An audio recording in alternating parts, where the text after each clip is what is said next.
మహాకుంభమేళా ఇదొక గొప్ప ఖగోళ పరిణామం.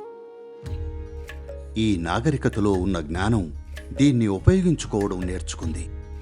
ఈ లక్షలాది మంది ఇక్కడికొచ్చారు స్వర్గానికి టికెట్ కొనడానికి కాదు, ముక్తి కోసం. This is the only civilization. ఇలాంటి గొప్ప పరిణామం గల ఏకైక నాగరికత ఇదొక్కటే. 40 కోట్ల మంది రాబోయే కొద్ది రోజుల్లో లేదా వారాల్లో ఈ ఒక్క కోరికతో వెళ్తారు. కాబట్టి కనీసం మీ ముక్తి వైపు ఓ చిన్న అడుగు వేయండి.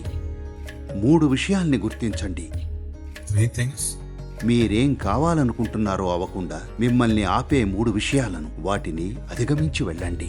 పూర్తి మార్గం నడవాలనుకుంటే రండి, మీతో మరేదో చెయ్యొచ్చు. కానీ మీరు వాయిదాల మనిషి అయితే అది పర్వాలేదు. కానీ సమయం గడిచే కొద్దీ ఒక్కో అడుగైనా ముందుకెయ్యాలి. ఇది జరిగేలా చేద్దాం.